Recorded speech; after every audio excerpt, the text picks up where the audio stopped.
barometer amal kita saleh tak salehnya di salat kita. Bila salat kita ikhlas dan sesuai dengan sunnah Nabi SAW, maka insya Allah amalan yang lain mengikuti. Ini aktivitas ini membantu saya di akhirat atau akan menyulitkan saya di akhirat? Kalau seandainya perbuatan itu ternyata akan menyulitkan kita di akhirat kelak, tinggalkan perbuatan itu. Anta ni'mal jund. Kamu adalah sebaik-baik prajurit. Coba lihat. Kamu adalah sebaik-baik prajurit. Maka tujuannya adalah menghancurkan kehidupan rumah tangga.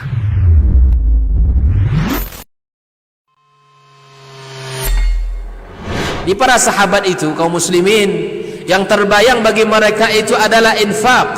Yang terbayang bagi mereka adalah sebuah kebahagiaan, keselamatan di akhirat. Jual beli yang mabrur. Ini aktivitas ini membantu saya di akhirat atau akan menyulitkan saya di akhirat? Kalau seandainya perbuatan itu ternyata akan menyulitkan kita di akhirat kelak, tinggalkan perbuatan itu.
Bersyukur kita kepadanya pada kesempatan yang baik ini di petang Kamis malam Jumat. Kita kembali meneruskan kajian di rumah mengaji Azam Pekanbaru. Mudah-mudahan Allah jadikan sebagai tanda syukur kita kepadanya atas nikmat iman, Islam, serta segala taufik, karunia dan nikmatnya diberikannya. Mudah-mudahan dengan bersyukur nikmat-nikmat Allah sentiasa bersama kita sehingga membuat kita sentiasa pula bersyukur kepadanya. Kaum muslimin, kaum muslimat yang dirahmati Allah Subhanahu wa taala, selawat dan salam sama-sama pula kita sampaikan dan ucapkan untuk Nabi besar kita Muhammad sallallahu alaihi wasallam, para keluarganya, istri dan anak cucunya, serta zuriat keturunannya, para sahabat, para tabi'in, dan siapapun yang setia mengikuti ajaran dan sunnah-sunnahnya. Masyaallah kiram yang dirahmati Allah, kita baru selesai kemarin tentang atau mempelajari tentang at-tawassul, dan bahwasanya tawassul itu ada yang dilarang, ada yang dibolehkan. Tidak seperti yang diisukan oleh sebagian bahwa kita ini secara mutlak mengharamkan tawassul. Dan tidak benar juga hasil yang ditemukan. Bahwasanya tidak benar juga bahwa secara mutlak semua tawassul itu dibolehkan. Karena kembali kepada kaidah yang disepakati oleh para ulama, hukum asalnya ibadah itu tak boleh kecuali ada dalilnya. Dan hukum asalnya muamalah itu semua boleh Tidak perlu dalil, kecuali ada dalil yang melarangnya. Nah, tawassul masuk bagian dari ibadah, bahkan bagian dari akidah. Oleh sebab itu tak boleh dilakukan kecuali ada dalilnya. Oh, ada dalilnya, harus dipastikan dulu kesahihannya. Sahih dalilnya, harus dipastikan kebenaran istidlalnya. Di mana kita tahu benar tidaknya? Ya, kita perhatikan, tentu ibarat belajar kepada yang senior, yang sudah direkomendasikan oleh yang berhak merekomendasikan. Ternyata kita dapatkan para sahabat Nabi SAW tidak melakukan kecuali yang kita sebutkan, yaitu bertawassul dengan al-asma' was sifat, bertawassul dengan amal-amal salih, dan bertawassul dengan doa orang-orang yang diharapkan dikabulkan doanya, itu orang-orang saleh di masa hidupnya. Adapun setelah matinya, tidak kita temukan seorang pun sahabat minta didoakan oleh Nabi setelah Nabi wafat. Berarti ijma' mereka tidak melakukannya. Nah, tidak mereka lakukan ini adalah pemahaman, karena mereka juga orang yang melakukan tawassul di zaman Nabi SAW. Di masa beliau hidup, mereka minta ke Nabi untuk didoakan. Banyak mereka minta didoakan oleh Nabi SAW. Tapi setelah mati, mereka datang ke kuburan berdoa untuk minta kepada Nabi lagi, tidak ada. Berarti ijma' sahabat. Nah, ini generasi yang harus kita ikuti. Dan tabi'in ya juga seperti itu. Oleh itu kaum muslimin dan muslimat dirahmati Allah, maka Ahlus Sunnah wal Jamaah mereka bagi tawassul itu ada yang masyru' dan ada yang mamnu'. Ada yang disyariatkan, ada yang tidak disyariatkan. Nah, yang disyariatkan berdasarkan dalil-dalil yang sahih, yaitu hanya 3, yaitu tawassul dengan amal salih. Yang kedua, bertawassul kepada Allah dengan memuji-mujinya dengan menyebut al-asma' was sifat, al-asma'ul husna was sifatil ulia. Dan yang ketiga, bertawassul dengan doa orang-orang yang diharapkan diijabah Allah tabaraka wa ta'ala. Di antaranya adalah orang-orang saleh dari kalangan manusia atau dari kalangan malaikat. Kita kalau nak minta didoakan oleh malaikat, salah satunya rajin berdoa untuk orang-orang beriman. Ya kan? Doa untuk orang beriman diaminkan oleh malaikat.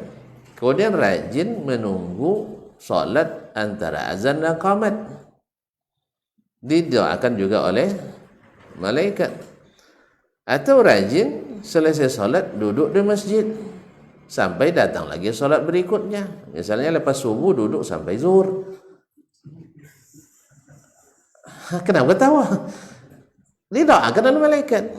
Nah, makanya memang boleh kita Assalamualaikum warahmatullahi wabarakatuh, boleh langsung berdiri, karena memang nas di situ dibolehkan Allah untuk berdiri langsung. Tapi rugi kita tidak dapat doa malaikat ketika kita duduk lebih lama menunggu minimal sampai selesai zikir-zikir ratib kita. Nah, jadi doa-doa seperti ini kita harapkan orang-orang yang sangat, ya kalau malaikat berdoa mustajab ya. Ya dah. Apalagi kalau ada doa yang juga Masya Allah langsung diijabah Allah SWT. Apa itu? Doa dalam sujud kita. Doa di dalam sujud, atau doa setelah tahiyatul al-akhirah. Dan juga banyak-banyak bersalawat dan salam kepada baginda Rasulullah sallallahu alaihi wasallam. Karena siapa yang selawat kepadaku, Allah balas langsung 10 kali. Itu juga doa mustajab. Jadi sebenarnya ikhwani akhwati billah, para hadirin wal hadirat wal musyahidin wal musyahidat wal mustami'in wal mustami'at, ya baik yang hadir, yang mendengarkan ataupun yang menyaksikan dimanapun berada.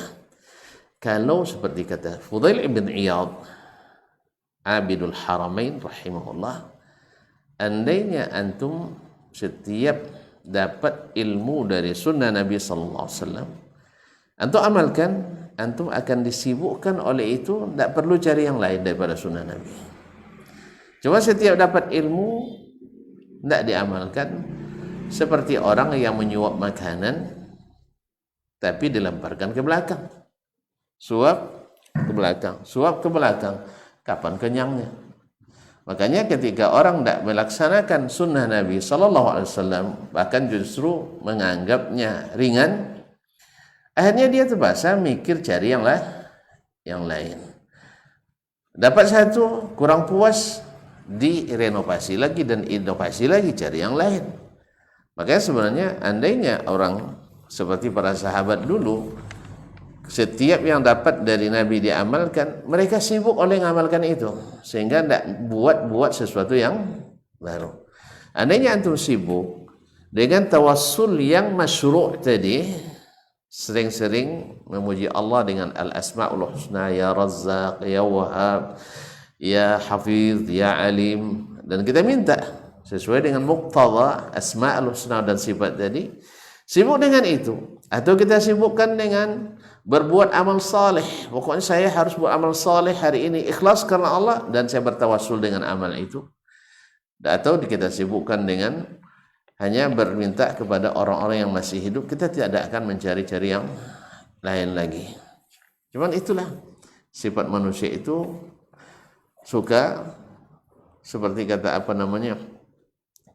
kata anekdot orang Arab, kullu mamnu'in marghub. Setiap ini larang tuh orang penasaran nak melakukannya. Makanya kalau orang belum tahu sesuatu, dia tidak tahu di situ ada larangan, dan kalaupun dia nggak tahu, dia tidak akan lakukan, tidak usah dikatakan. Jelas ya? Misalnya dekat rumah kita ada misalnya bioskop, anak kita nggak tahu dan sebagainya. Lalu kita beritahu, hati-hati jangan pergi ke bioskop katanya. Nanti curiga dia, apa tuh bioskop tuh? Dia nggak tahu bioskop kan? Dia tanya sama teman-teman, bioskop tuh banyak film di situ katanya, banyak game juga katanya kan. Akhirnya tertarik dia. Nah, ya kalau dia nggak tahu jangan diuncah-uncah.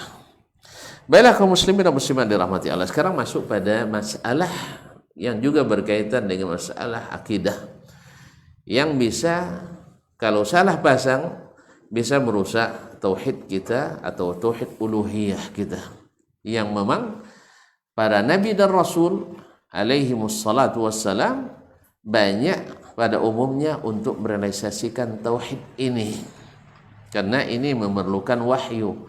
Kalau tauhid yang sifatnya mengaku ada pencipta, pada umumnya dengan logika mereka sudah mengakui ada pencipta. Sampai-sampai Acuaris dulu, Acuaris tidak tahu, Aristoteles. Nah, beliau itu ya dengan daya pikirnya, dengan logika dan filsafatnya mengatakan segala sesuatu yang ada pasti ada yang menciptakan.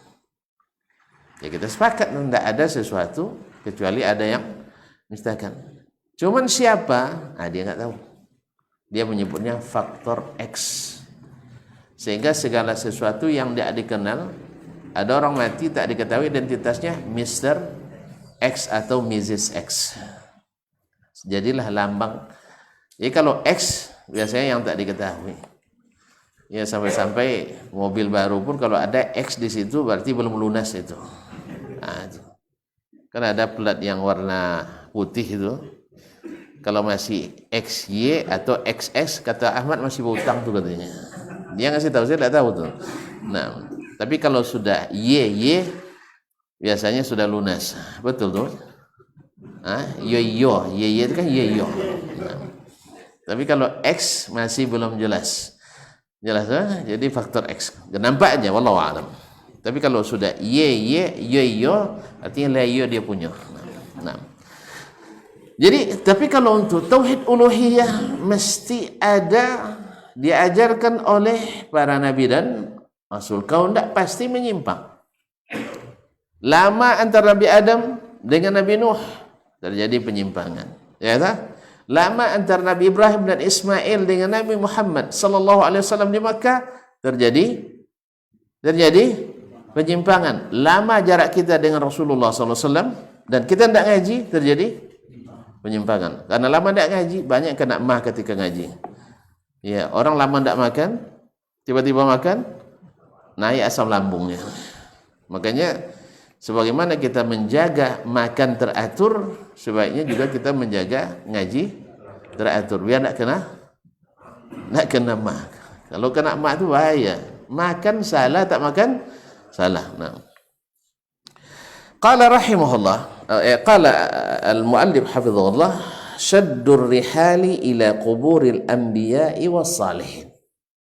Ini masalah yaitu syaddur rihal. Syaddu itu artinya mengikat.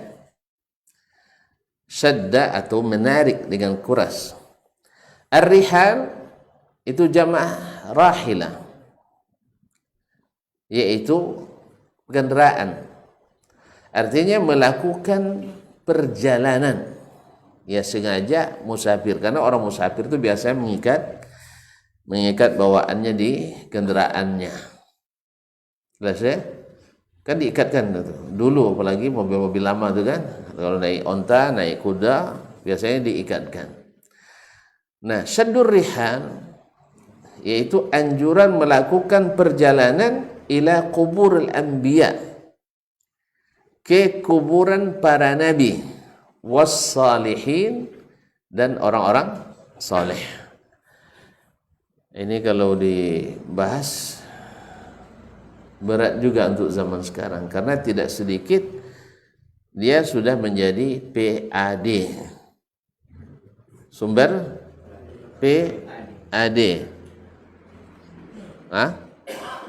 pendapatan asli dayen. Pendapatan asli dayen, iyalah, atau sudah menjadi destinasi wisata religius, yaitu ziarah ke makam-makam orang saleh. Subhanallah, ini masalahnya sudah terlanjur. Nah, kalau tidak diingatkan, ya siapapun yang merasa berilmu, kalau melihat salah, termasuk yang melihat saya sekarang salah, kalau dia tidak tegur saya, dia merasa bersalah, betul kan? Iya. Ada sekarang misalnya menyaksikan kajian ini, lalu dia merasa saya yang salah, lalu dia tidak salahkan, merasa bersalah nggak dia? Ustaz, saya ulang kembali, mungkin tidak paham pertanyaannya. Bila saya menyampaikan kajian ini, baik yang hadir ataupun yang menyaksikan atau mendengarkan di radio, misalnya melihat apa yang saya sampaikan ini salah, jelas, menurut keyakinannya salah. Seperti saya tadi mengatakan, yang disyariatkan dari tawassul hanya 3, selainnya tidak disyariatkan. Lalu menurut dia salah, ada lagi. Kira-kira kalau dia tidak menegur saya, tidak memperbaiki, atau tidak mengkritisi, tidak mengomentari, merasa bersalah tidak dia? Merasa bersalah tidak? Buktinya banyak yang komentar, kadang-kadang miring pula komentarnya, tidak tegak lurus, miring. Nah, gitu. Jelas? Jelas, eh? Maka saya pun ketika melihat sesuatu yang dilakukan oleh masyarakat saya, kan kita kan bagian dari negara kesatuan Republik Indonesia ini, ya kan? Lalu saya melihat dilakukan oleh umat Islam, dan saya tahu menurut keyakinan saya itu keliru. Saya kalau tidak sampaikan merasa bersalah tidak saya? Oleh sebab itu kasihlah kebebasan saya menyampaikannya. Dan bagaimana saya juga bebaskan siapapun yang menganggap apa yang saya sampaikan ini salah untuk menyalahkan saya. Silakan aja, tidak ada masalah. Jelas? Jelas? Tapi bukan ngajak perang, enggak, jangan salah paham ini. Iya. Perbaiki dengan ilmu. Saya sekarang mencoba menyampaikan dengan ilmu, dan silahkan perbaiki dengan ilmu. Ya, mudah-mudahan saya dapat ilmu baru. Tapi jangan ilmu warung kopi itu ya. Ada situs namanya Warkop kan, yang suka mengkritisi. Saya coba mendengarkan sekali gitu, mudah-mudahan dapat ilmu baru, tapi sesuai dengan namanya warung kopi. Cerita warung kopi, ceritanya hanya menjatuhkan orang, tetapi tidak ada solusi. Orang nggak tahu, dia lebih nggak tahu rupanya, hanya main kira-kira. Apa salahnya? Kalau ibu apa salahnya, semua orang pandai itu. Kalau ilmu apa salahnya? Ya, mungkin saja. Ya kalau mungkin saja, tidak bisa. Atau orang banyak menerima, itu enggak. Itu hanya cerita warung kopi. Betul lah, namanya mau warung kopi. Akhirnya saya tidak mau lagi buka. Semoga saya tidak terdorong nafsu untuk membukanya. Kadang-kadang terdorong juga kan. Apa yang baru itu kan? Maklumlah warung kopi baunya luar biasa. Aromanya kan. Anak sedang sholat masuk dari warung kopi, aroma kopi kan terasa juga tuh. Tergoda juga Ustaz ya. Tapi pernah tergoda saya sekali, saya coba mendengar dari awal sampai akhir. Saya berharap karena judulnya Masya Allah luar biasa gitu. Judulnya awak macam tabung bayi tabung dibuatnya. Tahu bayi tabung?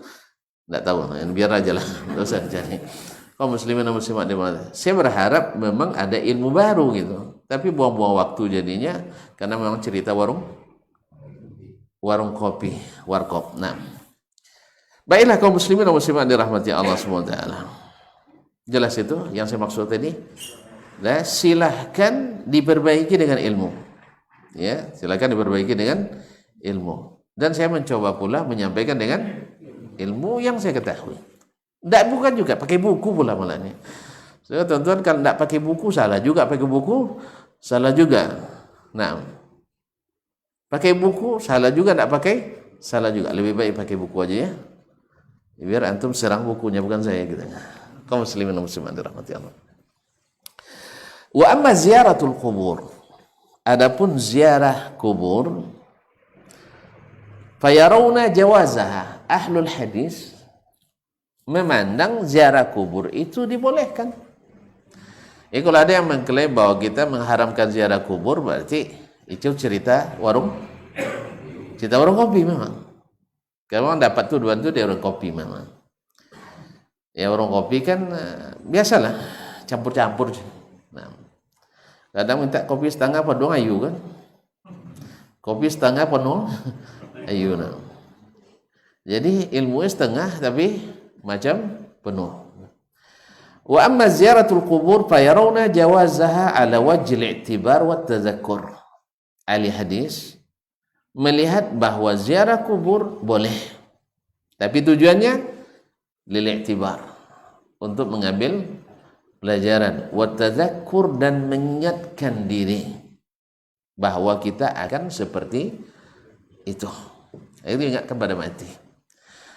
Kalau udah ingat mati, kira-kira apa yang terasa? Yang belum bini nak bini dulu gitu ya? Ada masih nafsu dunia itu. Ya Nabi SAW katakan, lau ta'lamuna ma a'lam la bakaitum katsiran wa la dahiktum qalila. Andainya kalian tahu apa yang ketahui setelah mati itu, kalian pasti sedikit ketawa, banyak tersenyum, banyak menangis. Alhamdulillah, masih bisa diteruskan. Iya. Jadi banyak ketawa, sedikit ketawa, banyak menangis. Begitulah Nabi menggambarkan. Kafa bil mauti wa'idhan. Cukup kematian itu menjadi pemberi pelajaran bagi kita. Tapi kalau sudah ke kuburan masih juga bersolek lagi mati makanya. Iya masih juga, Masya Allah, hisapan rokoknya lebih nikmat pula di atas kubur kadang. Masya Allah. Nah, La ala wajh ta'zim wa ta'lih, bukan untuk mentakzim kubur atau menjadikannya suatu yang dihormati dan digandrungi. Ya, dikultuskan, bukan ditakzim dan bukan dikultuskan. Wa daliluhum ala dzalik. Ya, bicara tentang itu tentu perlu dalil, karena hukum asalnya masalah ini ibadah. Apa dalilnya? Hadis Abi Hurairah radhiyallahu anhu qala. Hadis Abu Hurairah radhiyallahu ta'ala anhu, dia berkata, qala Rasulullah sallallahu alaihi wasallam, Rasulullah sallallahu alaihi wasallam bersabda, ista'zantu rabbi an astaghfira li ummi falam ya'zan li. Aku minta izin kepada Rabbku untuk minta ampun untuk ibuku. Aku minta izin istighfar untuk ibuku, memohon ampunan Allah untuk ibuku. Falam ya'zan li, Allah tidak izinkan. Ini menjadi masalah perdebatan. Dosa kita diam aja lah ya. Nah, diam aja lah. Nah. Kalau tidak diizinkan istighfar, berarti maknanya,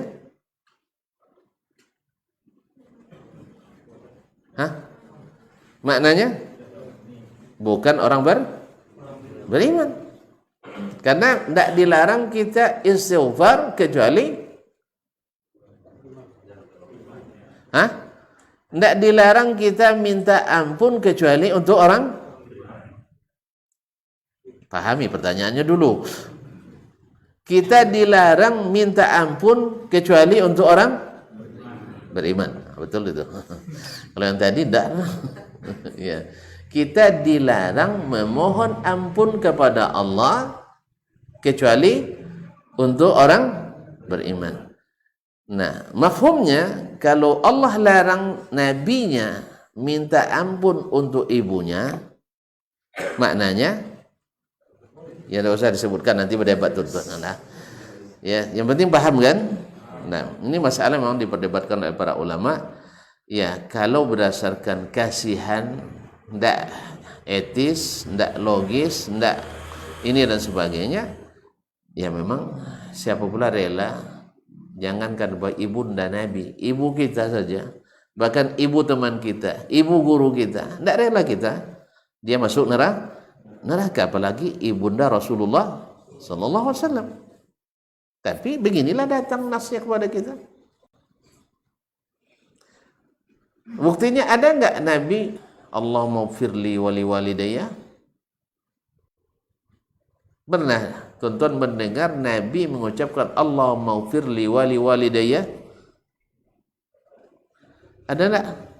Enggak ada. Padahal beliau yang menyuruh kita untuk istighfar untuk ayah dan ibu kita. Beliau sendiri tidak. Kenapa? Kenapa tidak? Karena dilarang. Kenapa dilarang? Karena tidak boleh. Kenapa tidak boleh? Ya dilarang. Ya biar nanti untuk katakan, ya kalau kita bilang ahli neraka dan sebagainya, nanti kan berat ini, nauzubillah, ya berat bagi kita. Tetapi ini yang sampai ke kita, ya ini yang sampai ke kita, dan yang jelas kita tak pernah mengucapkan ketika disebut nama ayah Nabi dan nama ibunda Nabi, pernah tak ulama kita mengucapkan rahimahullah? Ada enggak? Alaihi salam, alaihassalam. Kok pada diam? Bahkan mohon maaf, dengan segala hormat ini, mohon maaf, bahkan para ulama atau para dai yang mengatakan bahwa bagi ayah baginda Rasulullah SAW di surga, saya tak pernah mendengar mereka mengatakan radhiyallahu anhu. Pernah tuan-tuan dengar? Nah, cobalah. Iya enggak? Ghafarallahu lahu. Cobalah. Allahumma ighfir li abi nabiyyina Muhammad. Cobalah. Kalau berani. Ternyata tidak ada. Apa sebab? Nabi saja dilarang mengucapkan, masa kita? mengucapkan. Jelas Pak? Ya. Jadi termasuk ulama-ulama memang Syekh Syangkiti misalnya dipahami dari ucapannya dalam Adwaul Bayan, beliau mendukung pendapat bahwa orang tua Nabi wafatnya di zaman fatrah. Zaman fatrah itu adalah zaman kekosongan syariat karena tidak ada rasul dan tidak ada nabi, sehingga mereka nanti akan diuji oleh Allah di akhirat. Karena Allah mengatakan wa ma kunna mu'azzibina hatta nab'atha rasula, dan nabi disebut oleh Allah yang kami telah mengutusmu ala fatratin minar rusul, di masa putusnya kerasulan.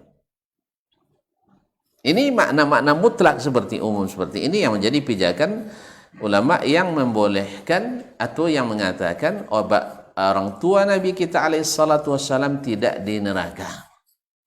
Tapi alhamdulillah saya belum melihat mereka mengucapkan alaihi assalam. Misalnya ketika menyebut nama ayah Nabi kita alaihissalatu Muhammad bin Abdullah atau bin Abdillah alaihissalam, pernah tuan-tuan dengar? Ya, sepanjang saya baca kitab-kitab sirah, ya sepanjang bacaan saya yang sedikit, ya kitab sirah saya yang baca hanya sedikit bro, tidak banyak. Nah, tentu mungkin banyak kan, di Indonesia kan banyak buku, kalau di luar negeri sedikit. Ya kan di Arab sedikit bukunya, di Indonesia banyak. Nah, itu yang saya dengar gitu, tapi tidak nampak. Nah, tidak paham juga. Yang saya dengar di Indonesia banyak buku, di Arab sedikit, tapi tidak nampak, dengar aja. Paham tidak? Tidak paham, alhamdulillah. Jelas ya? Saya belum pernah mendengar ulama atau dai, ustadz, buya, kiai yang berpendapat bahkan dengan keras menyerang kita, yang mengatakan sesuai dengan muqtadah hadis seperti ini, yang mengatakan bahwa ayah dan ibunda Rasulullah SAW adalah ahli jannah, ahli surga, tapi ketika menyebut namanya tak berani mengucapkan Allahumma ufir lahu, Allahumma ufir laha, ghafarallahu laha, rahimahallah, radhiyallahu anha. Belum ada. Nah, gimana itu? Hah? Berarti masih ragu atau masih yakin? Berarti ternyata ragu nih. Sama ketika bicara tentang tauhid, Allah di atas atau tidak, telunjuknya ke atas terus, lisannya ke atas terus, mimiknya ke atas terus, hatinya naik ke atas terus. Tapi pas ngaji, hilang itu semua. Ma'asyarul kiram dirahmati Allah. Ya kita tunggu aja. Nah misalnya ayahnya Abdullah radhiyallahu anhu, nggak ada ya. Beda ketika kita menyebut misalnya ibunda Nabi Isa alaihissalam, alaihassalam, ya kan? Padahal bukan Nabi kita kan, tapi kita wajib beriman kepadanya. Nabi kita kan Nabi Muhammad sallallahu alaihi wasallam, tapi ketika nyebut Nabi Isa alaihissalam, Maryam alaiha assalam. Nah, ketika menyebut Aminah binti Wahab, ya sepanjang saya belajar sirah dari SD, dari MI lagi, madrasah ibtidaiyah dulu, sampai ke SD, sampai ke Darun Nahdhah, sampai tamat SMA-nya di Darun, sampai ke Madinah, sampai doktor, belum pernah saya mendengar seorang pun ulama baik yang mengatakan orang tua Nabi di neraka ataupun yang mengatakan di surga yang mengucapkan alaihassalam. Itu tandanya sedang jatuh cinta. Itu tandanya mereka sendiri ragu. Kalau ragu tinggalkan aja. Makanya sebenarnya saya tidak mau bahas ini sebenarnya. Tidak rela saya mengatakan itu. Cuman Nabi katakan saya minta izin kepada Allah, kepada Rabbku untuk minta ampunan untuk ibuku. Falam ya'zan li, tapi Allah tidak mengizinkan. Berarti kalau Nabi nak diizinkan, kita juga tidak diizinkan. Kalau diizinkan, sebagaimana kita selawat kepada Nabi, seperti juga kencangnya kita mohon ampunan untuk orang tua Nabi alaihi salatu wassalam. Jelas? Saya kira jelas sekali. Kita juga tidak. Subhanallah. Ini Kok cepat sekali? Sudah ya jelek? Baik. Masyaallah kiram dirahmati Allah Subhanahu wa taala, wasta'zantuhu an azura qabraha fa adzina li. Tapi saya minta izin ziarah ke kuburannya. Kuburan Ibunda Nabi di mana? Di Abwa. Di mana Abwa? Di Madinah. Di Madinah. Karena Ibunda Nabi aslinya Madinah, dari Bani Najjar, dari Khazraj. Ibunda Nabi dari Khazraj. Makanya kalau tuan-tuan pernah nanti dengar misalnya Nabi tidur di rumah Ummi Haram Al-Ansariyah. Dan hadis lain juga Nabi tidur di rumah Ummu Sulaim Al-Ansariyah, ibunya Anas bin Malik. Sebagian yang enggak orang-orang yang rusak hatinya menganggap Nabi sembarang tidur di rumah perempuan lain. Ini orang tidak berilmu memang. Rata-rata pemikir yang seperti ini. Dan ada pula yang berlebihan pula memahami itu, bahwasanya tidak apa-apa, ya tidak apa-apa tidur di rumah perempuan lain. Ya.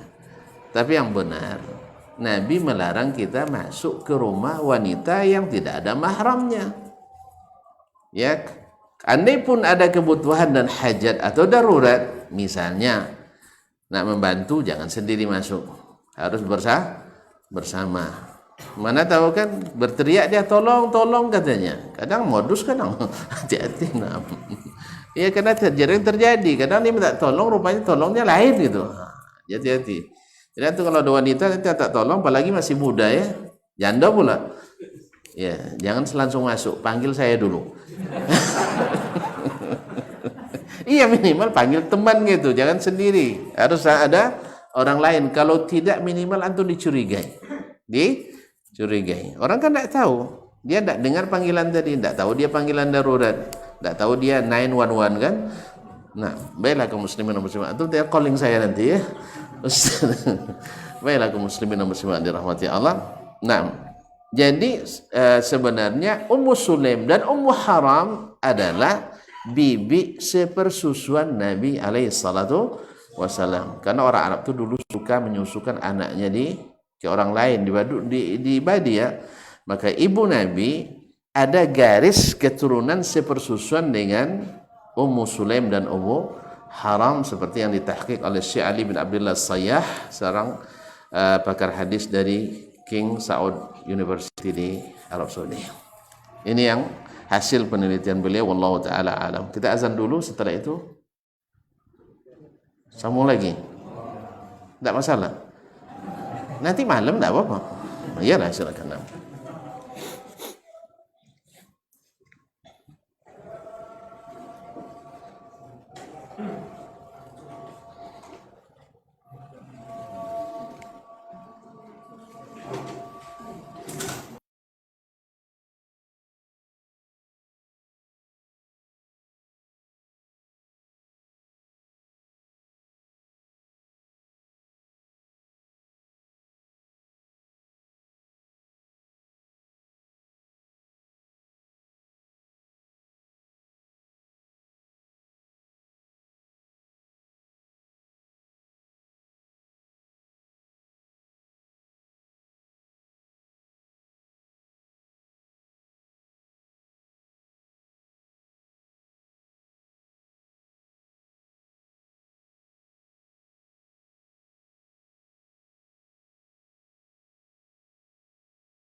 Allahumma rabbana wassalam.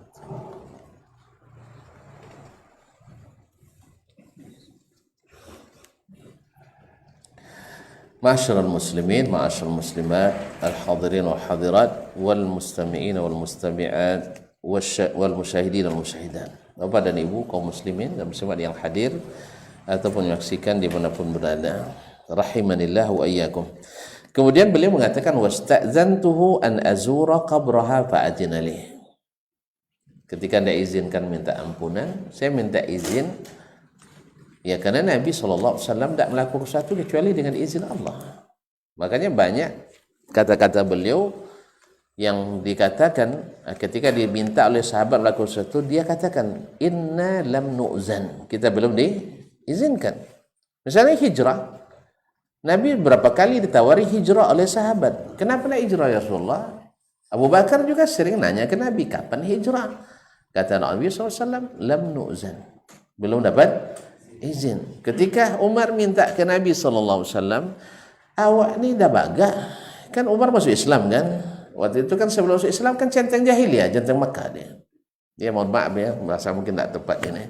Ya artinya ditakuti seorang kesatria di Makkah dia. Ketika masuk Islam, menjadi Islam tu tinggi, mulia.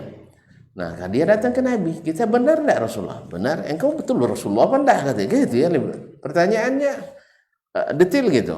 Kita di atas kebenaran? Iya. Mereka batil? Iya. Dan kita kalau pasti dapat kemenangan? Pasti. Allah bantu? Iya. Kenapa nak perang sekarang? Umar kan ingin segera selesai tuntas masalah. Apa kata Nabi SAW? Belum dapat izin. Jadi Nabi tidak melakukan sesuatu dalam agama ini kecuali dengan izin. Nah, kalau Nabi harus minta izin, kita bebas izin. Nah, itu yang masalahnya kadang kaum muslimin. Ini yang kurang di kita. Nabi harus minta izin ke Allah, kita beragama tanpa bebas tanpa izin gitu. Makanya banyak dikhawatirkan nanti gaji tidak keluar. Ya, honornya tidak cair gitu. Sakit hati sih. Ya, awak dah bonek kojo, piti tidak dapat. Ya dah capek, makanya wujuhu yawma idzin khashi'a amilatun nasibah. Capek dia, artinya tunduk, lesu pada itu, menyesal luar biasa. Apa sebab? Dah capek-capek beramal tapi tidak ada hasilnya. Untunglah kalau di dunia ini kaum muslimin. Maka Nabi ingatkan, kalau kalian buat ditolak kata Nabi. Lalu tuh cari-cari lagi alasan-alasan lain. Ya memang ini tidak sunnah Nabi lah, tapi kan sudah kebiasaan masyarakat. Nah, itu kebiasaan masyarakat. Memang kebiasaan masyarakat itu diizinkan Allah dan Rasul atau tidak? Astagfirullahaladzim, panjang sekali jadinya syarah ini. Nah, ya karena setiap poinnya harus ini kan juga ditekankan. Kemudian kata Nabi SAW, fa'azina li, Allah izinkan. Maka Nabi ziarah ke kuburan ibunya tanpa berdoa untuknya. Apalagi berdoa kepadanya. Jelas? Tanpa berdoa untuknya. Artinya tidak mungkin mendoakan karena tidak ada izin. Ziarah ada. Ya, izin ziarah ada. Izin berdoa kepadanya apalagi tidak ada, syirik kejadinya. Nah, jelas?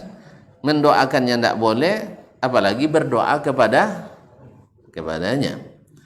Maka Nabi SAW bayangkan oleh tuan-tuan bagaimana hancurnya hati Nabi SAW. Minta izin doa untuk ibunda tapi tidak diizinkan. Tapi apa boleh buat? Ini memang Nabi itu lebih berat ujian dari kita. Asyadun nasi balan al-anbiya.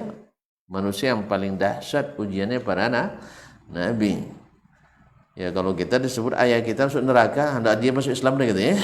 Alhamdulillah. Nabi alaihissalam itu yang dihadapinya. Nabi Nuh alaihissalam ketika anaknya tenggelam, dia berdoa ke Allah, ya Allah, inna ibni min ahli. Allah, anakku kan keluargaku, wa wa'dukal haq. Nah engkau berjanji kamu pasti benar akan selamatkan aku dan keluarga. Allah jawab, innahu laysa min ahlik, innahu amalun ghairu salih, fala tas'alni ma laysa laka bihi ilm. Jangan minta-minta lagi Nuh. Kamu kan enggak tahu. Gitu ya, kamu enggak tahu. Akhirnya Nuh pun berdoa kepada Allah Subhanahu a'udzubika an as'alaka ma laysa li bihi ilmun. Nah, seandainya aku berlindung kepadamu dari meminta sesuatu yang tidak saya ketahui. Ma'asyiral kiram dirahmati Allah. Lalu Nabi katakan fazurul qubur, maka ziarahlah ke kuburan. Fa innaha tuzakkirul maut, karena dia mengingatkan kepada kematian. Berarti boleh ziarah? Boleh. Untuk apa? Tuzakkirul maut, mengingatkan kematian. Wa hadis Abi Hurairah radhiyallahu taala, dan hadis yang tadi diriwayatkan oleh Imam Ahmad, Muslim, An-Nasai, Ibnu Majah dari jalan Abi Hazim dari Abi Hurairah radhiyallahu anhu, dan sahih. Wa hadis Abi Hurairah, yang kedua hadis Abu Hurairah radhiyallahu anhu, anin Nabi sallallahu alaihi wasallam, dari Nabi sallallahu alaihi wasallam, la taj'alu buyutakum qubura. Jangan jadikan rumah-rumah kalian kuburan. Seperti kuburan. Wala taj'alu qabri 'idan wa sallu 'alayya fa inna salatakum tablughuni haitsu kuntum. Jangan jadikan rumah-rumah kalian kuburan. Ya, langsung kuburan. Apa maksudnya? Dijelaskan ya dengan lafaz hadis lain, yaitu iqra'ul qur'ana fi buyutikum.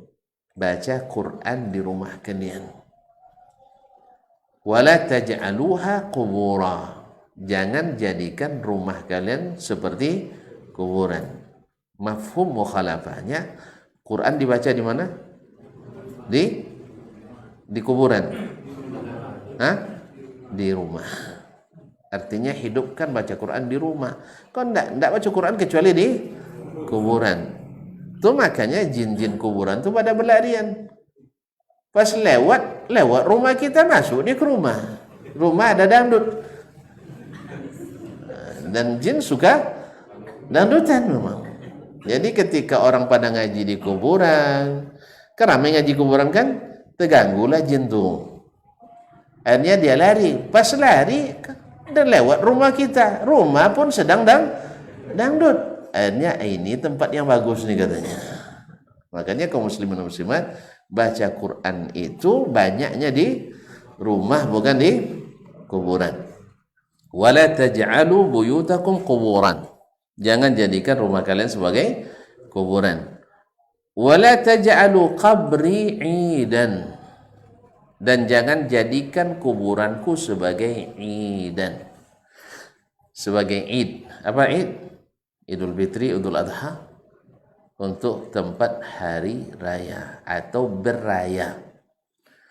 Karena dari kalimat ada ya'udu, audan wa'idan, artinya ma ya'taduhun nas, sesuatu yang selalu berulang-ulang dilakukan orang. Jadi tempat-tempat id yang biasanya adalah diiringi dengan ibadah. Maka Nabi melarang itu. Nah, kalau kuburan Nabi saja dilarang, tentu kuburan yang lain lebih dilarang. Wa sallu alayya, dan ucapkanlah salawat kepadaku. Di mana? Fa inna salatakum tablughuni haitsu kuntum. Karena salawat yang kalian ucapkan itu sampai kepadaku dimanapun kalian berada. Jadi terselip juga untuk mengucapkan salawat, tidak boleh langsung. Artinya tidak mesti ke kuburan. Nabi SAW, kalau hal itu menyebabkan kita berulang-ulang ziarah ke situ. Artinya kalau meyakini bahwa salawat itu baru afdal bila di depan kuburan, nah hadis ini bertentangan dengannya. Tapi kan ada hadis Ustaz. Ya, hadis Imam Tabrani atau lainnya, bahwasanya man shalla alayya inda qabri sami'tuhu. Siapa yang berselawat kepadaku di samping kuburanku, saya dengarkan. Hadisnya sahih menurut yang suka. Ya, menurut yang suka, sahihun thabit katanya. Rupanya sabit itu maksudnya ada dalam kitab Al-Mawdu'at Ibnul Jauzi. Tahu Al-Mawdu'at? Nggak tahu juga. Ibnul Jauzi menulis kitab kumpulan hadis palsu. Nah, hadis itu sabit dalam kitab itu. Apa makna sabit? Kokoh letak dalam kitab itu. Ini kalimat sabit itu kan kokoh. Nah, jadi para yang suka itu dia katakan hadisnya sabit. Hadisnya kokoh di mana? Dalam kumpulan hadis palsu. Nah, jelas karena salawat kalian di depan kuburan saya dengarkan. Enggak, yang sahih dari Nabi dengan sanad yang hasan riwayat Imam Abi Daud, fa inna salatakum tablughuni haitsu kuntum. Salawat kalian sampai kepadaku dimanapun kalian berada. Tapi kalau diniatkan pergi ke kuburan Nabi untuk selawat dan tidak selawat kecuali di situ, ini tidak ada, bertentangan dengan dalil ini, di samping tidak punya dalil. Berkata penulis hafizahullah, fal hadithul awal, hadis yang pertama. Yang mana itu? Nabi minta izin ziarah kubur. Ajaza ziyarat al-qubur, membolehkan ziarah kubur, ba'da izkanat mamnu'atan, setelah sebelumnya dilarang. Apa sebab dilarang dulu? Sebab banyak orang tersesat gara-gara kuburan. Yang fitnah kubur ini luar biasa ya. Orang di dalam difitnah juga, yang di atas juga terfitnah juga. Ya, makanya banyak orang tersesat gara-gara ziarah kubur di masa jahiliyah itu. Sebab banyak mereka meminta ke orang dalam kuburan. Dianggap keramat, dianggap wali, dianggap saleh. Jelas ya? Maka di awal Islam dilarang oleh Nabi SAW ziarah kubur. Nah, ini selalu syirik-syirik dalam ibadah itu banyak terkait dengan orang mati. Itu masalah. Orang yang sudah mati. Ini kalau yang masih hidup pasti ditolaknya. Kalau betul dia soleh pasti ditolaknya. Sebab Syekh ini orang soleh nih terkenal ahli ibadah Pekanbaru. Misalnya Abidu Riau, ahli ibadah Riau misalnya. Nah, Abidu Riau, ahli ibadah Riau. Kalau betul dia saleh, lalu orang bertawassul kepadanya di masa hidupnya, ya Allah dengan kemuliaan Syekh. Sebut nama saya. Nah, antum dengar itu pasti antum larang. Kalau antum saleh. Tapi kalau antum pak saleh aja enggak. Ya. Tapi kalau antum saleh dengan arti mengikuti sunnah Nabi SAW pasti antum larang. Enggak, saya tidak boleh. Nah, tapi kalau antum biarkan, saya ragu dengan kesalehan antum. Nah, jadi itu kaum muslimin dan muslimat dirahmati Allah. Akhirnya banyak diambil tawasul dengan orang mati. Yang kedua, syaitan pun bermain di situ banyak. Jadi berjalanlah Abdul Aziz ini malam-malam kan, nyala takut lewat kuburan kan. Memang di Indonesia ini orang rata takut di kuburan. Ya. Di Indonesia orang rata-rata takut ke kuburan. Dulu waktu kecil asal salah tunjuk kuburan, gigit sampai lokam. Dah sering kena gigit nih tuh. Nah, salah tunjuk. Tak boleh tunjuk kuburan katanya. Entah apa, subhanallah. Kinilah kodok nunjuk lah, tak apa-apa, tak lokam-lokam. Dulu waktu kecil-kecil, ya, asal salah tunjuk, gigit itu katanya orang tua. Terpaksa digigit sampai kesakitan kita buat. Ya. Dan kalau lewat kuburan orang rata-rata takut, betul? Nah, di saat takut itulah main syaitan. Nah, tampil cahaya dari kuburan. Nah, gitu kan? Lalu melihat cahaya itu, keramat rupanya kuburan. Syaitan apa? Nampak cahaya di situ katanya. Atau ada kadang-kadang preman kampung itu yang nakal kadang ambil lampu senter ya kan. Dia belum cahaya. Ada juga ngaku tuh. Dan buat lampu terus sejinya katanya. Ya pas dia lewat dia ketakutan, saya senter ke atas katanya. Pandailah dia memainkan cahaya tuh. Akhirnya Sejak itu terkenalah kuburan itu keramat. Sama kuburan yang terkenal di Mesir seperti Syekh Ahmad Badawi itu, seperti yang diceritakan oleh salah seorang syekh, saya lupa yang menceritakannya. Ya, kalau antum anggap lemah gara-gara majhul, di sini tidak ada masalah juga ya. Jadi ada 2 orang, ingat namanya sih? Tidak ingat lagi. Jadi ada 2 orang sedang perjalanan, kempes ban mobilnya.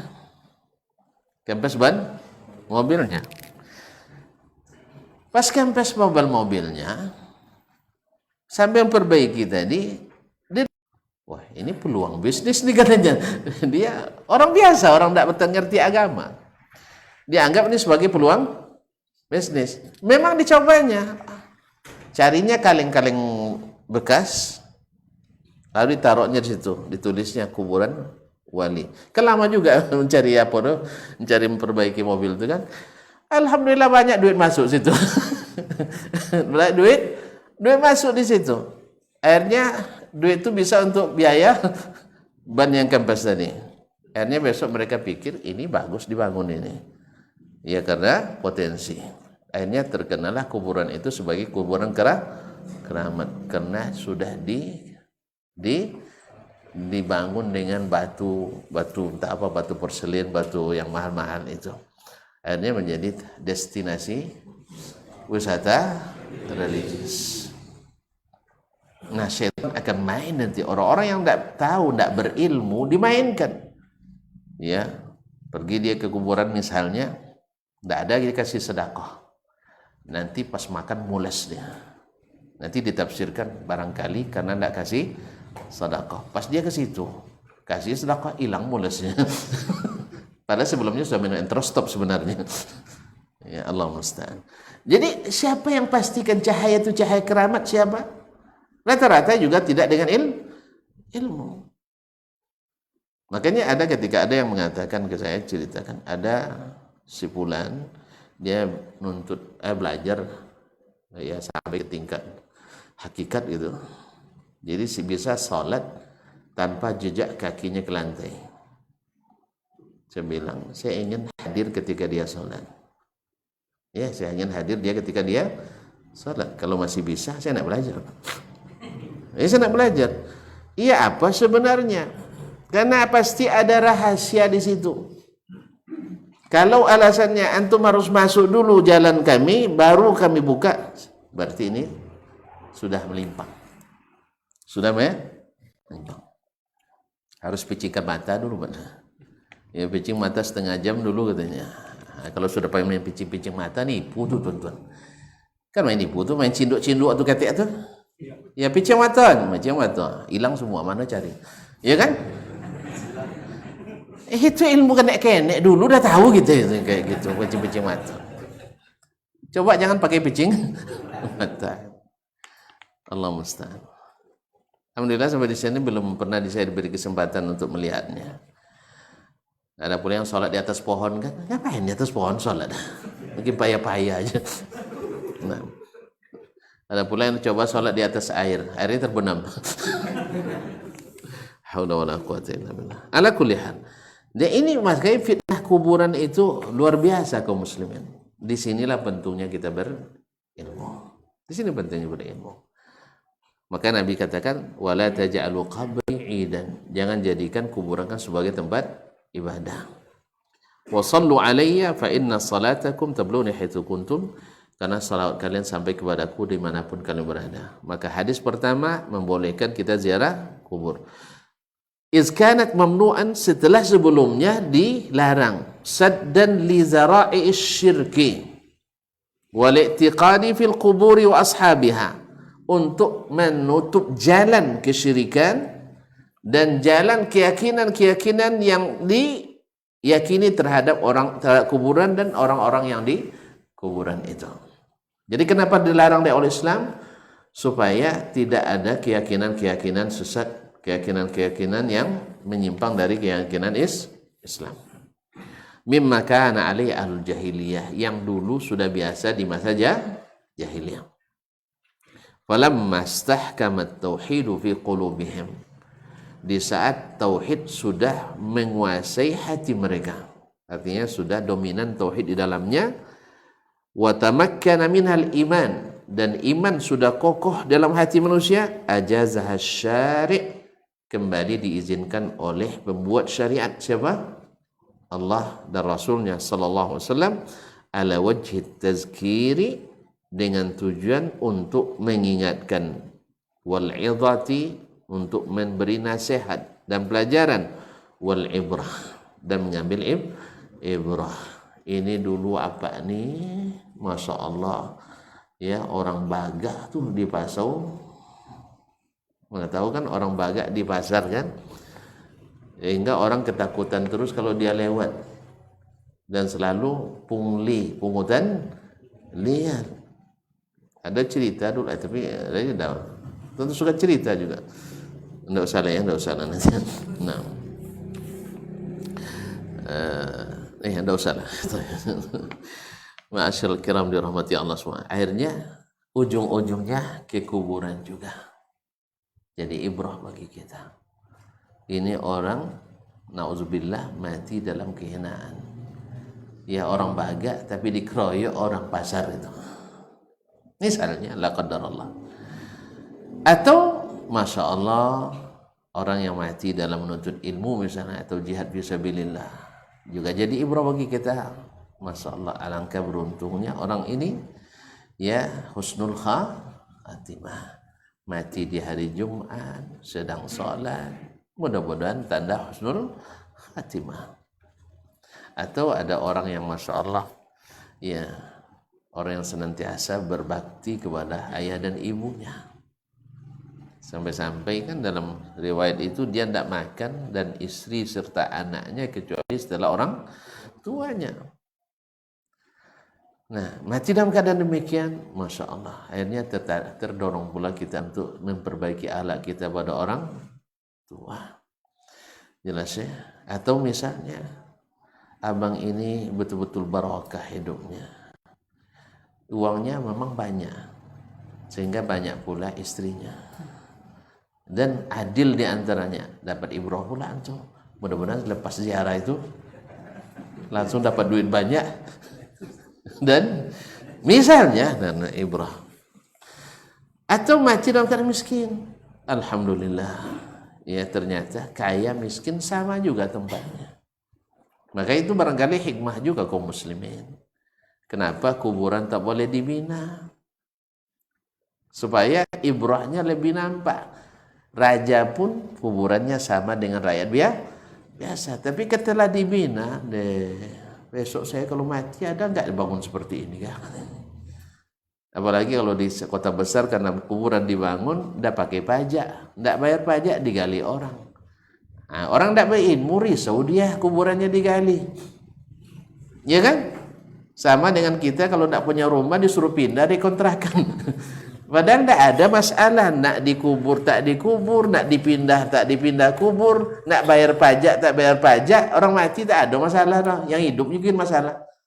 Makanya antum nanti setelah mati jangan bikin setelah mati jangan bikin masalah. Ya, orang tidak dikubur gara-gara dibangun kuburan antum tidak dapat kuburan di situ.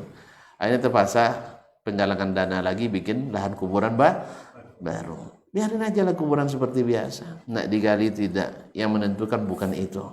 Bakti antum pada orang tua bukan dengan bangun kuburan, tetapi dengan berdoa, bersedekah dan seterusnya untuk orang tua kita. Ma'asyiral kiram dirahmati Allah. Ini semuanya ibrah.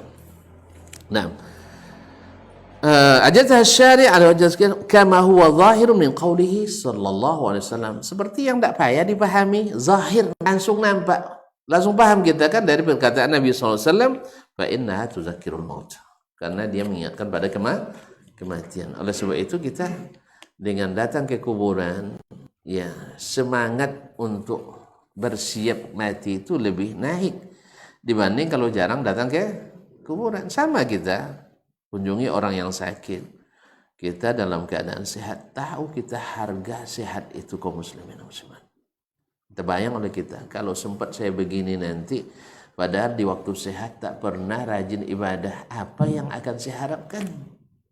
Tapi kalau seandainya beruntung bapak ini dulu di waktu sehat, ya tidak pernah terlambat sholat, tidak pernah meninggalkan sholat jemaah, di waktu punya uang tidak pernah lalai bersedekah. Akhirnya kita yang selama ini lalai, oh iya saya sekarang sehat, saya harus rajin ibadah, sehingga nanti ketika sakit pahalanya tetap mengalir. Karena apa? Nabi katakan iza maridal abdu aw safar kutiba lahu ma kana ya'malu sahihan muqimah. Bila seorang hamba itu sakit atau musafir, pahala yang biasa dia lakukan di waktu sehat dan di waktu bermukim tetap mengalir kepadanya. Hanya juga ibrah bagi kita kaum muslimin dan muslimat dirahmati Allah. Wa amma ala wajhi ta'lihi wat ta'zimi wal i'tiqadi fil maqbur fa hadha munafin lil hadits tsani. Adapun kalau ziarah dengan tujuan, dengan tujuan yang mengarah kepada ta'lih, yaitu mengilahkan, yaitu mengkultuskan, wa ta'zim, dan mengagungkan, wal i'tiqad fil maqbur, dan punya keyakinan khusus terhadap orang yang dikubur, fa hadza munafin lil hadits tsani. Ini berlawanan dengan hadis yang kedua tadi, yaitu jangan jadikan kuburan tempat beribadah. Fa innahu qad mana'a min ittikhadhi qabrihi, karena Nabi SAW melarang menjadikan kuburannya, wa huwa afdalul maqburi ala wajhil haq. Beliau adalah orang yang paling mulia yang dikuburkan di atas permukaan bumi ini. Kan dia yang paling mulia, ya, yang pernah dikuburkan. Yang paling mulia pun dikuburkan juga di bumi ini. Tapi tetap melarang kita untuk menjadikan idan, tempat berkumpul-kumpul, wa mazaran, tempat berziarah-ziarah, wa wathanan, dan berhala, ya'tadahun nas li ibadatillah, yang diziarahi berulang-ulang oleh manusia, dijadikan kebiasaan li ibadatillah, untuk beribadah di sisi kuburan Nabi. Nabi sendiri larang. Au li du'aihi sallallahu alaihi wasallam, atau bahkan berdoa ke Nabi sallallahu alaihi wasallam, au istighatsati, atau bil istighatsah kepadanya. Fa hadza kulluhu lam ya'zam bihi Allah taala. Ini tidak pernah diizinkan Allah wala rasuluhu sallallahu alaihi wasallam, dan tidak pula oleh Rasul sallallahu alaihi wasallam. Nah, kalau ziarah yang seperti ini, yaitu dengan berharap sesuatu, dengan keyakinan tertentu pada orang yang di kuburan, ini dilarang. Jelas? Oh, jelas, selesai gitu? Belum. Ayalah. Wahum kadzalika ya'taqiduna hurmata shaddir rihal ila quburil anbiya was salihin. Demikian pula para ahli hadis meyakini haramnya sengaja melakukan perjalanan musafir ke kuburan para nabi dan orang-orang saleh. Kenapa diharamkan?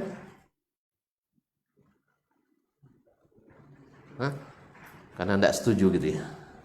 Karena tidak setuju, tidak suka. Bukan. Lianna syaddar rihali ma'nahu ta'zim wa tafdil. Karena kalau sudah sengaja musafir ke sana dengan menjadikannya sebagai destinasi wisata religius, maknanya ta'zim, mengagungkan, wa tafdil, dan mengutamakan. Wa huwa ma mana'a minhu Nabi sallallahu alaihi wasallam, dan ini yang dilarang oleh Nabi sallallahu alaihi wasallam. Karena kalau sudah sering ngumpul di kuburan Nabi, artinya mentakzim kuburan Nabi. Kuburan Nabinya tidak boleh ditakzim. Wa mana'a minhu sahabatu radhwanullahi alaihi ta'ala ilaihim, dan sahabat pun melarang itu dilakukan di zaman mereka. Faqad sahha 'anin Nabi sallallahu alaihi wasallam annahu qala, sahih dari Nabi sallallahu alaihi wasallam, dia bersabda, la tushaddur rihal illa ila thalathati masajid. Tidak dibolehkan melakukan perjalanan, artinya mengikat kendaraan kecuali menuju 3 masjid. Tentu saja kalau ke masjid maknanya seperti dikatakan oleh Ibnu Manzur dalam Lisanul Arab, kalau masjid itu adalah bahasa yang digunakan untuk tujuan ibadah. Nah, kalau tujuan ziarah tadi untuk beribadah, berdoa, baik berdoa kepada Allah di sisi kuburan itu, atau berdoa kepada orang yang di kuburan itu, atau mengagungkan kuburan itu, mengeramatkan kuburan itu, berarti sudah bertentangan dengan hadis Nabi alaihissalatu wassalam. Tidak dianjurkan melakukan perjalanan dalam rangka ibadah karena masalahnya masjid. Illa ila thalathati masajid, kecuali ketiga masjid. Masjidi hadza, masjidku ini. Wa masjidil haram, masjidil haram, wa masjidil aqsa, dan masjid al-aqsa. Hadis ini fi muntahas sihah. Hadis ini di atas puncak kesahihan, riwayat Imam Al-Bukhari dan Muslim. Demikian pula Abu Dawud, An-Nasai dan lainnya dari jalan Az-Zuhri, dari Sa'id bin Musayyib, dari Abu Hurairah, dari Nabi sallallahu alaihi wasallam.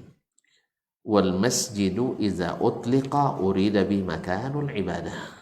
Masjid bila disebutkan secara mutlak, tentu yang dimaksud adalah tempat beribadah. Wa shaddur rahli liziarati innama yakunu li'ibadah indal qabr. Dan melakukan perjalanan jauh untuk ziarah ke kuburan, maksudnya adalah untuk beribadah di sisi kuburan itu. Kalau nanti apa pergi? Untuk selfie? Hah? Antum pergi ziarah kubur dari sini misalnya ke Surabaya, Sunan Ampel. Untuk apa? Untuk apa? Makan di situ. Pasti ada keyakinan tertentu, ta'zim. Bahwa yadkhul indahu min hadzal jihati fi umumi lafzil masjid. Dengan itu maka ini masuk dalam umum lafaz masjid. Wa min jihatin ukhra, dari sisi lain, fa inna lafzal masjidi idza utliqa qad yuradu bihi al-bait wal ma'lumu anna al-qubura ya buyutul mauta. Dari sisi lain, lafaz masjid bisa saja dipakai yang dimaksud adalah bait, rumah. Wal ma'lum annal qubura hiya buyutul mauta, dan sama-sama dimaklumi bahwa kuburan itu adalah rumah-rumahnya para orang yang sudah mati. Wa yu'ayyidu aidan ma dzakara Allah taala fi suratil kahfi, dan ini dikuatkan dengan apa yang Allah sebutkan dalam surah Al-Kahfi, qala allazina ghalabu ala amrihim lanattakhidanna alaihim masjidah. Orang-orang yang berkuasa pada waktu itu berkata, kami pasti akan jadikan tempat-tempat Ashabul Kahfi itu sebagai masjidan, sebagai tempat ibadah. Memang penguasa begitulah, karena yang terbayang olehnya adalah destinasi wisata yang bisa menjadi sumber PAD, sumber penghasilan dayan. Nah, oleh itu kaum muslimin dan muslimat dirahmati Allah Subhanahu wa taala, wa hadza fattakhadhu makanan lil ibadah inda quburihim wa samahu masjidan. Lalu mereka menjadikan tempat ibadah di samping kuburan Ashabul Kahfi itu dan mereka namakan sebagai masjid. Wa hadza muqtada ma fahimu as-sahabah radhiyallahu alaihim. Inilah apa yang dipahami oleh para sahabat. Fa an Abi Hurairah radhiyallahu anhu, dari Abu Hurairah radhiyallahu anhu, qala kharajtu ila Tur, saya keluar menuju Tursina. Tursina di mana? Palestina, yaitu tempat dulu Nabi Musa dijanjikan Allah bermunajat kepadanya. Nah, falaqitu Ka'bal Ahbar, lalu saya bertemu dengan Ka'ab al-Ahbar. Fazakara hadithan tawilan, lalu dia menyebutkan hadis besar, hadis panjang. Wa fihi falaqitu Busra bin Abi Busra al-Ghifari, lalu saya bertemu dengan Busra bin Abi Busra al-Ghifari. Faqala min aina aqbalta, kamu datang dari mana? Faqultu min at-Tur, saya dari Bukit Tur Sina. Faqala law adraktuka qabla an takhruja ilaihi ma kharajta, andainya saya bertemu denganmu sebelum kamu keluar menuju tempat itu, sebelum kamu pergi saya ketemu, pasti kamu tidak saya bolehkan pergi. Sami'tu Rasulullah sallallahu alaihi wasallam yaqul, sebab saya mendengar Rasulullah sallallahu alaihi wasallam berkata, la tu'malul mati illa ila thalathati masajid, tidak boleh melakukan perjalanan musafir kecuali ketiga masjid, ilal masjidil haram, masjidil haram, wa ila masjidi hadza masjidku ini, wa ila masjidi Ilya, dan masjid Ilya ai Baitul Maqdis. Baitul Maqdis karena Baitul Maqdis dulu disebut dengan Ilya.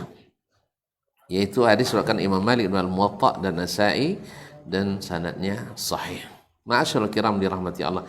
Ini yang dipahami oleh sahabat dari hadis tadi. Oleh sebab itu, maka ini menjadi hujjah tentang dilarangnya melakukan perjalanan ke tempat-tempat yang dijadikan tempat ibadah, khususnya kuburan-kuburan orang saleh. Nah, ya tempat dia jadikan tempat ibadah oleh orang, padahal tidak disyariatkan ibadah di situ.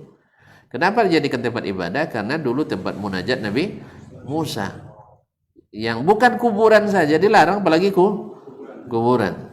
Jadi dilarang ke tempat-tempat ibadah, tempat-tempat yang dijadikan ibadah yang tidak disyariatkan. Jelas ya? Sama nanti ke Gua Hira misalnya, ke Gua Hira. Kalau tujuannya untuk berdoa ke situ, ya tujuannya untuk dapat wahyu di situ, apalagi dapat wangsit, nah maka itu tidak dibolehkan. Tapi kalau antum nak olahraga ke atas, ya tidak dilarang. Mana tahu nak olahraga panjat gunung gitu, naik gunung gitu. Nah, tapi kalau tujuannya ada sesuatu keyakinan afdhaliyahnya di situ, berarti antum sudah mengada-gada dalam agama. Karena Nabi tak pernah menyuruh sahabatnya naik ke Gua Hira untuk suatu tujuan agama. Nah, jelas? Tapi kalau untuk nak cari batu situ untuk berumah, iya nak tahu kan nak cari batu, tapi jangan dengan keyakinan barokah pula batu, bukan. Nah, ya mana tahu dalam penemuan ilmu antum nanti tentang ilmu kebatuan. Kebatuan kan bahwa batu di sana kokoh bisa tahan 7 turunan misalnya rumah. Ini silakan. Jelas ya? Nah, nampaknya masalah ini tidak bisa selesai malam ini. Tengok semangatnya sudah turun nampaknya. Ya, karena nanti akan ada hujah-hujah, yaitu lebih tepatnya syubhat. Ya, syubhat yang dijadikan untuk menolak hadis tadi, ya, yaitu atau makna hadis, karena pastinya lebih tepat makna hadis, ya. Misalnya nanti seperti hadis diriwayatkan oleh Imam Al-Hakim dalam Al-Mustadrak, bahwa di akhir zaman nanti la yahbitanna Isa bin Maryam hakaman muqsitan, akan turun Isa bin Maryam menjadi pemerintah, yang menjadi pemimpin yang adil. Ya. Kemudian ini hadis sampai di sini dalam Sahih Muslim, sahih. Kemudian ada dalam riwayat Al-Hakim dalam Al-Mustadrak. Ini orang kan ahli subhat, tentu cari yang subhat kan? Ahli subhat cari yang subhat. Kalau ahli hak cari yang hak. Ya. Yang sahih dalam ini kan dijelaskan juga. Besok tambahannya tidak jelas, malam ini besok kita jelaskan. Ya, setelah tersabuk pula, tergantung pula.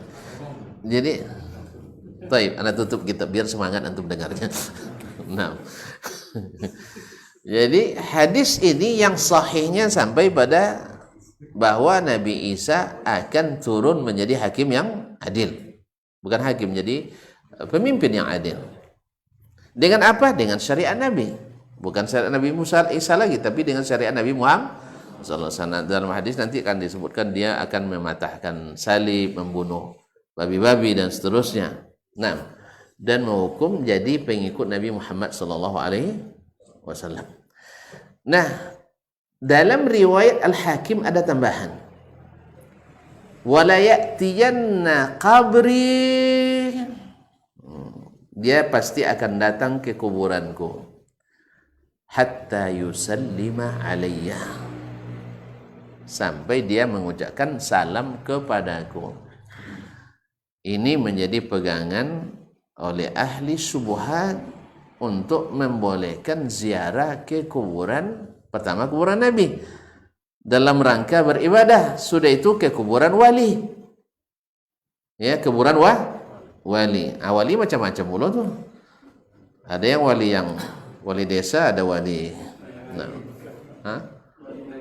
wali negari dan sebagainya, wali nikah pun ada. Dengan berbagai ini, oleh sebab itu, ya subhanallah, memang kita diuji, sebagian kita diuji dengan yang lain, kata Allah tabaraka taala. Jadi ketika diriwayatkan oleh Imam Al-Hakim dan disahihkannya, nanti kan jadi hujjah, antum dibanding Imam Al-Hakim siapa? Kan itu masalahnya. Antum dibanding Imam Al-Hakim siapa? Imam Hakim saja mensahihkan, dan lebihnya lagi Imam Az-Zahabi menyetujui dalam At-Talkhis. Tonton tahulah Imam Az-Zahabi. Ditambah lagi nanti imam-imam yang lain lagi seperti Subuki dan sebagainya. Atau tiba-tiba datang Dasman Yahya Ma'adi. Kan berat ini. Ibaratnya Muarajale FC disuruh melawan salah satu dari El Clasico, Real Madrid atau Barcelona misal. Tentu kata orang nak bunuh diri, kamu katakan itu. Oleh sebab itu, maka kita terpaksalah menaturalisasi yang pemain yang sekelas pula, kan itu kan, bahkan lebih tinggi daripada itu. Jelas? Maka Imam Az-Zahabi yang namanya imam tetap manusia. Mereka sendiri mengaku bisa salah, kan itu. Demikian juga Imam Al-Hakim. Dari mana antum tahu salahnya? Satu, Imam Muslim meriwayatkan hadis ini. Imam Muslim meriwayatkan hadis ini tanpa tambahan tadi. Tanpa tambahan tadi bahwa Isa akan turun, dan ini yang masyhur dalam kitab hadis, bahwasanya Isa akan turun jadi hakim atau menjadi pemerintah yang adil. Sedangkan tambahan dia akan datang ke kuburan Nabi untuk ucapkan salam, itu hanya dalam Mustadrak. Dan Imam Al-Hakim rahimahullah, seperti yang disampaikan oleh banyak ulama, diantaranya Al-Iraqi, Ibnu Hajar, As-Sakhawi, Ibnu Salah, dan lain-lainnya, ya biar seimbang sih, biar seimbang. Nanti masa Dasman lawan Az-Zahabi dan Al-Hakim, ya bunuh diri. Makanya kita suruh yang ini yang maju gitu. Al-Hakim rahimahullah dikenal dengan tasahulnya. Tasahul itu artinya bermudah-mudah mensahihkan riwayat, hanya melihat zahirnya sanad saja. Itu yang pertama. Maka kita katakan kita lebih cenderung kepada riwayat Imam Muslim, karena Imam Muslim lebih selektif dari Imam Al-Hakim. Karena siapapun yang belajar ilmu hadis dan membaca Al-Mustadrak akan paham bahwa berapa banyak hadis yang dhaifun jiddan tapi tetap disahihkan oleh Imam Al-Hakim. Jelas? Dhaif jiddan kadang disahihkan juga oleh Imam Al-Hakim. Maka kita membaca Al-Mustadrak tidak seperti kita membaca Sahih Bukhari dan Sahih Muslim. Kalau Sahih Bukhari dan Sahih Muslim kita mutmainin, kita merasa nyaman karena mereka selektif luar biasa. Nah, tapi kalau Al-Hakim tidak. Dia tidak jauh beda dengan Imam Ibnu Hibban. Kalau terdapat hadis sahih dalam Sahih Ibnu Hibban, ini tidak bisa kita langsung nyaman saja, tidak. Harus diteliti ulang. Ya kalau itu tidak bisa, minta kepada ulama yang meneliti ulangnya. Bukan kita. Kalau kita bunuh diri lagi nanti Ustaz. Siapa Dasman kan itu? Nah, yang kedua, bahwasanya Imam Az-Zahabi ketika menyetujui, wallahu alam, karena kitab At-Talkhis ditulis oleh Imam Az-Zahabi di saat beliau juga masih berprofesi sebagai penuntut ilmu. Umurnya sekitar 18 tahun masih. Jadi belum di saat beliau sudah menjadi ulama besar, masih penuntut ilmu. Tapi penuntut ilmu masa itu tuh mungkin lebih besar ilmunya dari ulama besar kita hari ini. Itu aja. Ya. Lebih besar daripada dokter hari ini. Nah, jadi kemungkinan beliau mungkin waktu itu gimana? Wallahu alam terlalai atau gimana dia sahihkan. Atau bisa saja lihat zahir isnad. Padahal dalam sanadnya itu terdapat setidaknya 3 illah, 3 celah yang membuat hadis itu jangankan sahih, dhaif saja susah dihukum dengan dhaif saja. Jauh di bawah itu.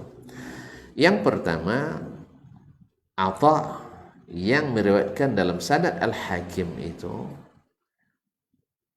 berbeda riwayatnya dengan riwayat yang lain-lain yang terdapat dalam Sahih Muslim. Padahal dia majhulun, tidak dikenali. Nah, nanti kalau ada yang pakai ilmu rasa-rasa nanti tidak kenalnya kan antum tidak kenal katanya, ulama lain tahu. Kan tertarik juga kita, siapa yang tahu? Rupanya tidak ada juga yang tahu. Gitu. Rupanya ada yang tahu. Jadi karena yang lain tahu katanya, tunjukkan siapa yang tahu tuh. Ternyata buang-buang waktu kita mendengarkannya.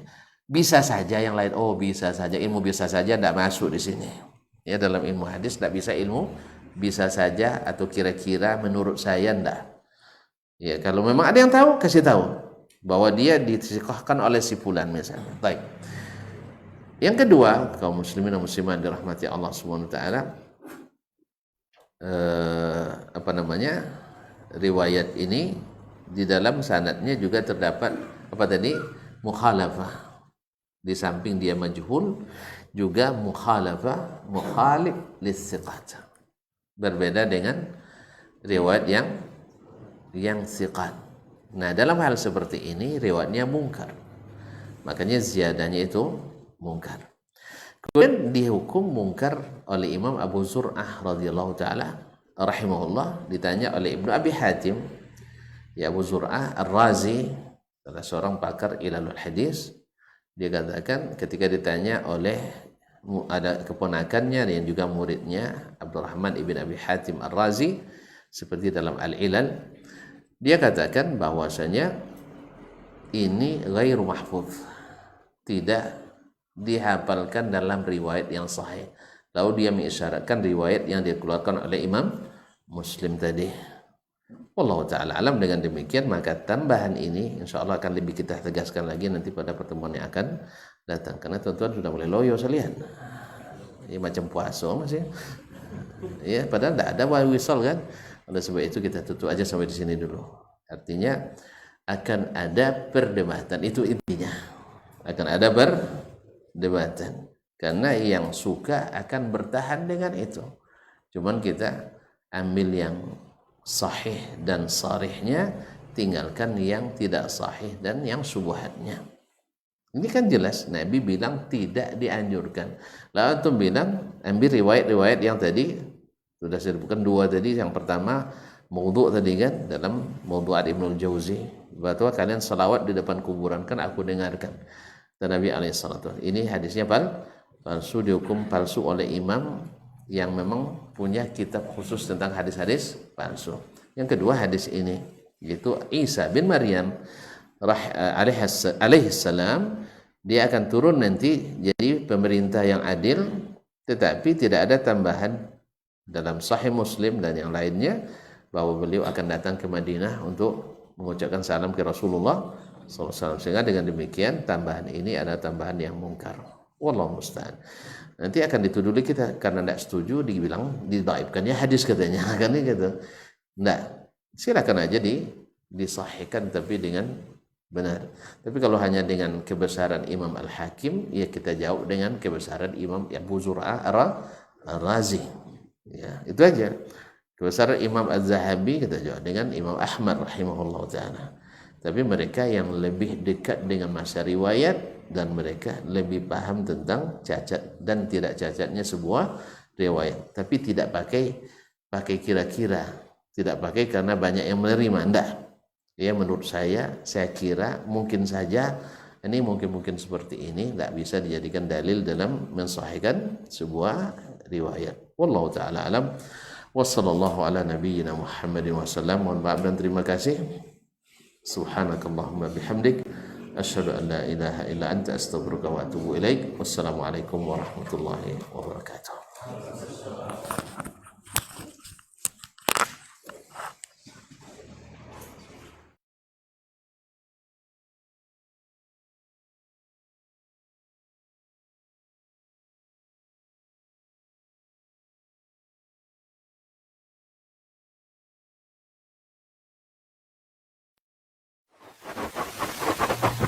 Barometer amal kita saleh tak salehnya di salat kita. Bila salat kita ikhlas dan sesuai dengan sunnah Nabi SAW, maka insya Allah amalan yang lain mengikuti. Ini aktivitas ini membantu saya di akhirat atau akan menyulitkan saya di akhirat. Kalau seandainya perbuatan itu ternyata akan menyulitkan kita di akhirat kelak, tinggalkan perbuatan itu. Anta ni'mal jund. Kamu adalah sebaik-baik prajurit. Coba lihat. Kamu adalah sebaik-baik prajurit. Maka tujuannya adalah menghancurkan kehidupan rumah tangga.